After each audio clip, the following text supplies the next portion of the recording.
Hey everyone, Vicky Waco back here again with another You Are Not Alone video.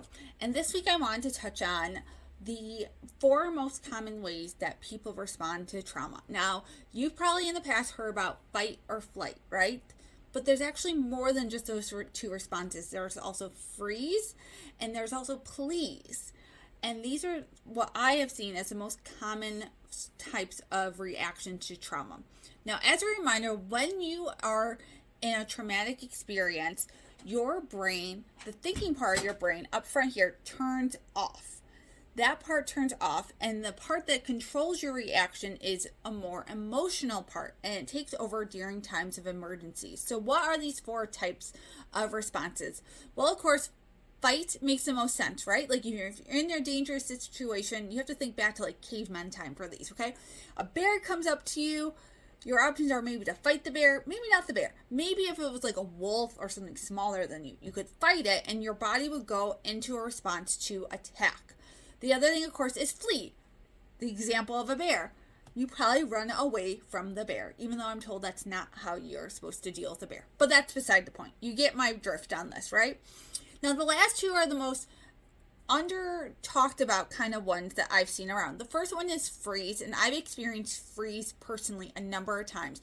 It's basically just that your body shuts down. It goes almost into a hibernation phase. I've actually fainted in freeze mode where my body, all I describe is my head gets very, very like dizzy, and I have to sit down.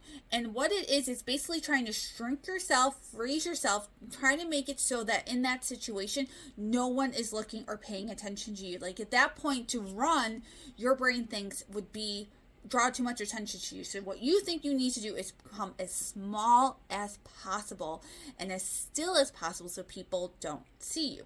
Does that make sense? Now, please is the last one. And this is one when people begin to try to placate the person that the trauma that is causing them the danger, right? You see this in trying to comfort the parent who's the abuser sometimes to try to get them to stop the abuse. You see this trying to do everything perfectly. This sounds familiar to any of my survivors. Doing everything absolutely perfectly that you can so that person will be pleased and not find off the handle. Or in my case, sometimes I believe as a child that if I acted perfectly and pleased everything that I should do for my mom, it would stop her from drinking or it'd stop her from doing drugs. Now that's not true, but that's what our brain thinks about. So these are the most common types of reactions to trauma. Curious, how have you ever experienced this, or can you now think of how these reactions have played out in someone you love? Make sure to join me next week. I will see you back soon. Bye for now.